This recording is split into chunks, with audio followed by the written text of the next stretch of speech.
No cyari bwe batona kuri bakwata Cephco nari ku police mulundo gwasoka ne njogera ne full figure biki ne tibimaliriza ne kera ne tukomawo kati bwe tukomawo na waje ebibinja bibiri abali ku side ya Joey abali ku side ya Yvonne Mr. TikTok najja nagamba waliwo awards bagenda okwesimbako ye mwennyini Mr. TikTok analeta UG nangamba mawe sente millionaires 3 kuba bamanyi ndinamu nembabuuza za kinti abo bawesimbyewo waya akasente jukira na award twazigura biki naye bwe batoyiseemu tujazi kudiza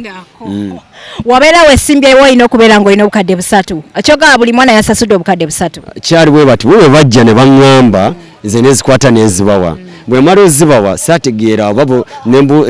nembuuza UG nemuuza bwe batoyiseemu zinza nanga mati yes ngenda zikudde nze Frank nali kuba nageze otegera nga wadde gura mitwala 5 ate UG ne Mr. TikTok abe babinteekamu ne wanga masoko tuwe akasente era nemba wanga amanyi tebayinaamu wabanga ye yabyogedde mu interview nti era wagenda ne wa pastor n'omugamba nti pastor njagala kusinga nti pastor n'omusimbula emitwalo waganda nakugamba nti akalulu ogenda kasinga UG ogenda okundaba yansanga ku church wakakande jensabera okay bannanga abalungi abatulaba wano wenyini ku HK Media ne Hadija Kigozi nga bulijjo kutusaka bebe yagalo laba tuli ku koti emachindye wensikanya omwami ono Abaho Franka gomulundi gwango gusoso kubeera nga ndaba ku mwami ono mpulira muwulire ku TikTok ebimwogerwako entale zigenda maaso abadde kimanyi nti namitize UG extra media zavugiddewa obadde tokimanyi omuze gwange gwa kumitinga muntu nti singa banfunye side ye naddala kutalo lubalu genze maaso nyumirwa nnyo kubeera nga ate nfuna ne side y'omuntu omulala naye nga sinaba kubeera nga mbatwala mu komisho mwenna abatunyumirwa bakwano mwebale nnyo kubeera nti mutunyumirwa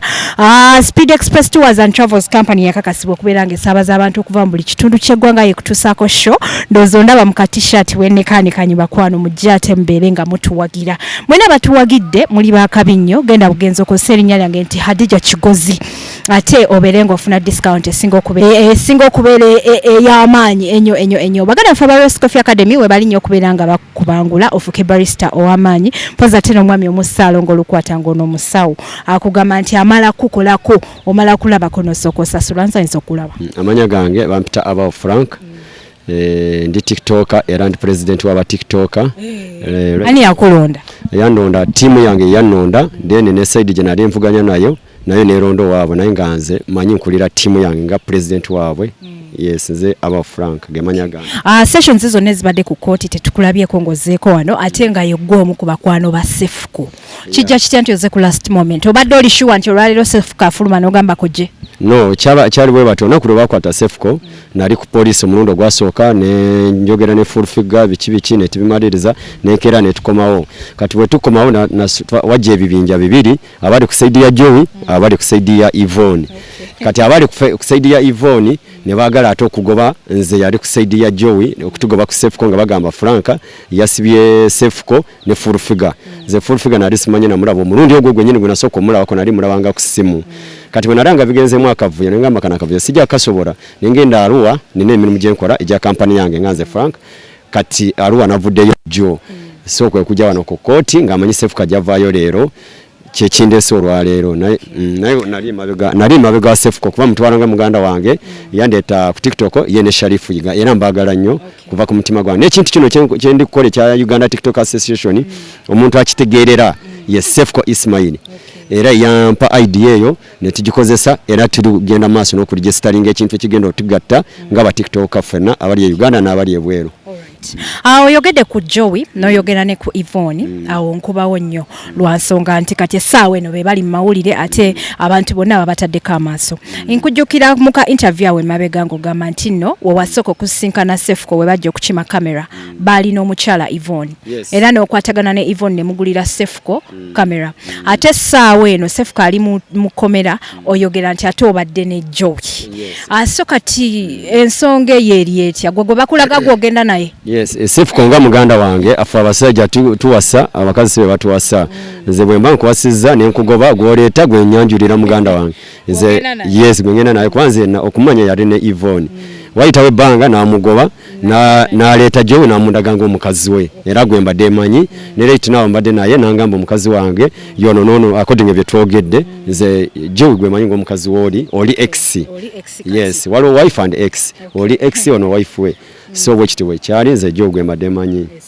sawa eno nakati alright ngenda kubeera nkutwalirawo straight saagala kubanga nkulisa ku lutalo olugenda maaso wakati wonna UG extra media zaavugiddewa ensonga y'okubeera nti no bagenda kulonda ku bwa Mr TikTok omwami yazze n'ayogera ebigambo bingi nnyo era nga gamba nti gwe wamuwa ssente emiliyoni 3 akusingisa obwa Mr TikTok okyogerako no kyali bwe bati nze nali sibimanyi nga tuli mu struggles neza Uganda TikTok Association wali omwami bamuyita Mr TikToker Mr TikToker najja n'agamba waliwo awards bagenda okwesimbako ye mwennyini Mr TikToker n'aleeta UG n'agamba mawe sente millionaires 3 kuba bamanyi ndinamu nembabuuza zaaki nti bw'oba weesimbyewo waayo akasente jjukira nafe award twazigula biki naye bw'oba toyiseemu tujja zikuddiza wabeera weesimbyewo olina okubeera ng'olina obukadde 3 kyogaba buli mwana yasasudde obukadde 3 kyali bwe bati bwe bajja ne baŋŋamba nze nezikwata nezibawa bwe mala ozibawa saategeera babo nembuuza UG nemuuza bw'oba toyiseemu ozinza n'agamba nti yes ngenda zikuddiza era mwennyini UG navaayo ng'amaze bwe basiba Cephco nga bamulese wano mu kooti nawulira nga ebintu bya TikTok byendimu bintamye taani wange abadde anoonyeza akalulu ate yandeeta bamusibye ningamba bino ebintu byendimu bya bino abadde anoonyeza akalulu abadde Cephco tetenda kumaliriza Cephco bamutadde luzira lwaki sibivaamu nange nenkola live nengamba akalulu nkoze eki nkavuddemu era nenkavaamu bwe nakavaamu UG najja nakola live naye nagamba empaka Frank wazivuddemu nziyiye nange byangamba nti nziye nengamba it's okay nange nekola kyempaka zaabwe nenzivaamu bwe nazivaamu UG nagamba Frank yampa miliyoni 3 zaali zanguzi nze Frank nagenza otegera nga awadde gula mitwalo 5 ate UG ne Mr TikTok babinteekamu nebangamba soko tuweyo akasente era nemba wange amanyi tebayinaamu ye mwennyini yekubaawo Jack ate mwennyini najja nakola live namala nakijja nagamba nze bawadde busungu biki era association ya Frank njirimu era UG tuli naye ayina ne shaja ayinamu era member era mu association tuli naye bino byagamba nti no ya wamuwa miliyoni 3 aberenga akusingisa akalulu akobwa Mr TikTok oberenga owangula wabanga ye yabyogedde mu interview nti era wagenda ne wa pastor n'omugamba nti pastor njagala kusinga nti pastor n'omusimbula emitwalo waganda nakugamba nti akalulu ogenda kasinga UG ogenda okundaba yansanga ku church wakakande gyensabira we twasinkana wennyini nemuvuga ne tugenda ku mulimu enkolera nambuuza wano osabira nti ye so ebyo byayogera bwali busungu bwe ng'omuntu right now tuli ne UG era mu association yaffe tuli naye y'omu ku bantu abagenda okulaninga association eyo so kati akalulu kitwale nti okyakalimu no TikTok awards nazivuddemu right now lwaki wazivuddemu emba mwakwataganye ne UG kitegeeza mulina okubanga mukolagana nga wazizeemu no n'ensonga lwaki nazivuddemu sawa zino ndi president wa association gye twataddewo ne timu yange timu Frank abantu basupportinga twasooka ne batulonda akalulu akasooka nempitawo nenkubagonale naye ne batulonda akokubiri nenkuba Fred Owens kitegeeza mbeera nina abantu abansupportinga era abandonda so nze ndi president wa association egenda okulyetingawo sigenda kubeera president wa ward ezo ate mbere president wa TikTok wa Uganda TikTok Association emirimu gibeera mingi amanyi gonna tugatadde ku Uganda TikTok Association kuba yegenda oyamba abaana ba TikTok ate abana Uganda kati zine miliyoni 3 zewawa muganda wo extra media wazimulekedde kyali bwe bate bwe yajja wano ku kooti namugamba ziguliremu abaana emmere nazigulamu emmere nawako ne muganda wa Cephco sente cash mu ngalo yes nagulira abaana emmere ne zigwawo simubanja tamanja kujja kati tulaninga kimu kintu kugusa kintu kyaffe ekya Uganda TikTok Association okay so kati tuweeyo mukusoyogere ku TikTokers Association kino ekibiina kiri intended kukola biki kutambula kitya akiyingira alina kubeera ng'afaanana etya era alina kubeera na bisayinzo Uganda TikTok Association kigenda kubeera nga kibiina kiri registered nga kiri registered mu government ya Uganda so tugenda kiri registering ekibiina ekyo kigenda gatta abaana mu ngeri efaanana bweti waliwo companies zigenda otuddukira example nga Coca-Cola oba Tororo Cement Hima Cement tugenda kuddukirira companies ezo zituwa obuyambe n'omuzira kisa yenna bajja tuddukirira kasita tubeera nga twegasse nga tuli kimu singa omwana afuna obuzibu nga kadaama ng'ali bweru ng'oli registered mu nga si TikTok ng'oli registered mu ekyo ekibiina tugenda kuyamba oba ofunye obuzibu wa miliyoni 10 oba 2 oba meka tugenda kuyamba yes tuba tuzikwanga aba Uganda TikTok Association naye bw'ofuna ekizibu ng'oli TikToker nga toli registered mu association association etegenda tebina bitukwatirako bwe tukuregisteringa tugenda kuwa card eraga nti oli member mu kibiina omwo yes identity card so ufuna ekizibu kati nga bana abaana example nga basharifu yiga ba mwavu ayinasubira bisa abaana abataabo tugenda bakwatirako tubafune ekyokukola kasatu mara association balekerawo okuvuma abantu balekerawo okuvuma abantu bafune ekyokukola batuguze boda ngobwo oba tubawadde emidali gya chapati babenga byafune ekyokukola baleme okuvuma abantu Sharifu anakiriza okola ku mdala gwa chapati Sharifu oyo tujja mukolera salon twagala mukolera salon gyayagala kyekiroto kye yamanya agamba amanyo sala enviri tugenda mukolera salon nga tumaze okuregisteringa Uganda TikTok Association Sharifu anakiriza okusiika chapati ono tugenda muwa salon jet planning ngati Uganda TikTok Association jango ono yemasite yandeta ku TikTok kyekiriwo tewali kirisya nenga omwami omulaba ekyenkimulinga ndabirwamu yoyo gwe bayimbako mbadde mukyano yoyo gwe bayimbako yono gwe bayimbako ono mbuno yagulirira okulya bwa Mr TikTok million 3 mukaaga mu mitwalo 3 yagulirira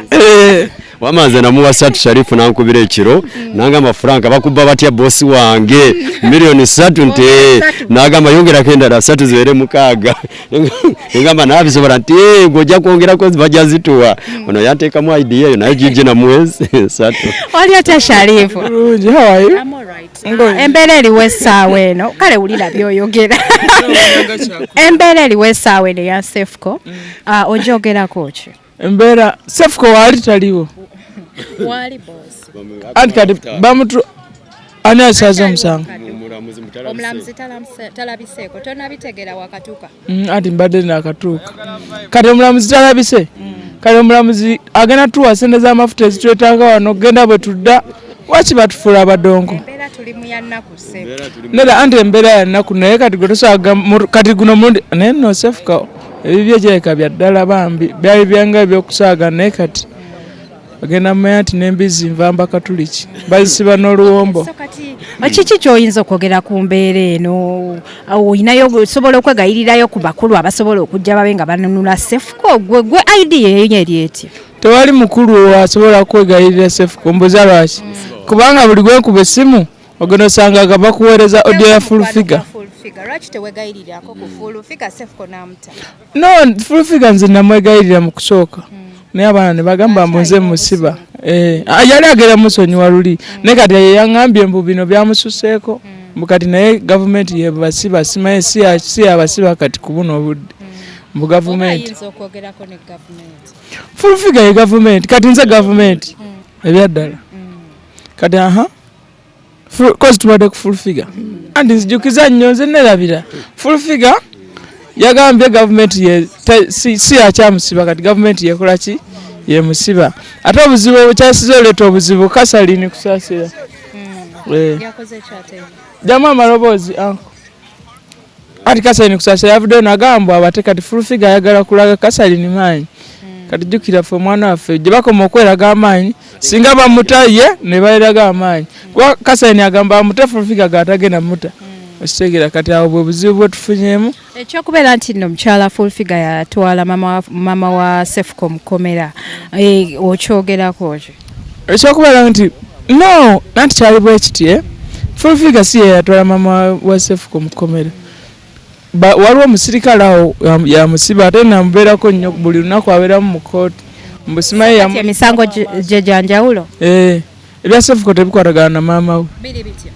ani mama we mbuno yeeyita kyatali simanyi esai eyitani kandino commissioner nze manyi kali commissioner simanyi kandiho mpulira commissioner kandiho we bityo nange byempulira sibimanyiko omuntu atulese atulemye okujjayo kati tukoma mbu kulokutano kati bamete tulina byakola naye mama onyumyoze kuko kyolingoze kupate ne bulo omulaba bwe tumanyisinze naye adija nze nagamba luli boolwo adija bangamba oli mufumbo ne babunonyamu ku myaka emito gyemulina emyaka mulina okukolera obwenzi ne banne kyumi ali atya mwayawukana ndaba buli omu apepeyana mutiini kati namulekera Abaho Franka kyumi mbadde manyi musajja mukazi kyumi Chumi mukazi. Chumi sewe mukazi. Lwakuba nti muniga. Mwayawukana ne Chumi. Mwayogerera ebigambo bingi nnyo. Chumi yagamba muze namusibya. Nange ne ngamba ate gwe nasibya lwaki mbeera naye. N'omugoba.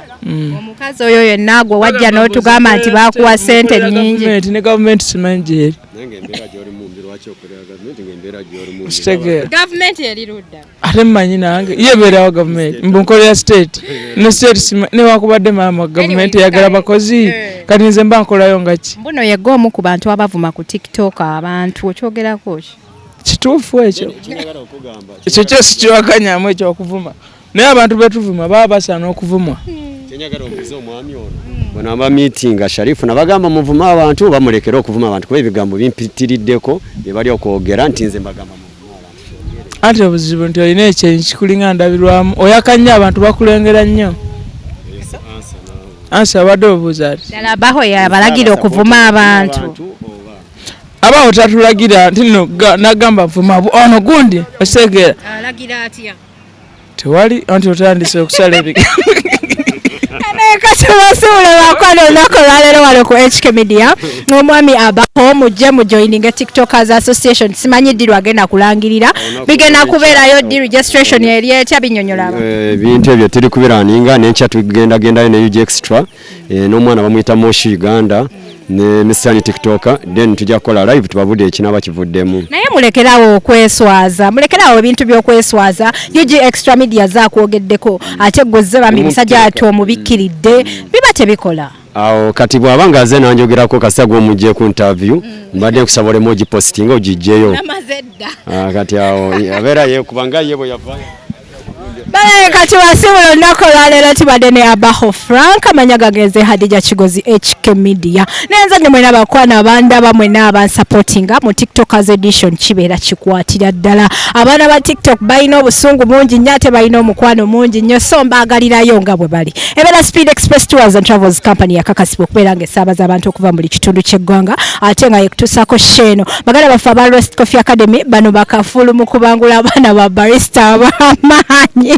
Wazatera omusajja omusaalo nga lukwatono nga musawa akugamba nti akumalira ebizibu ebya buli kika akugamba nti omala kulabako n'osooka osasula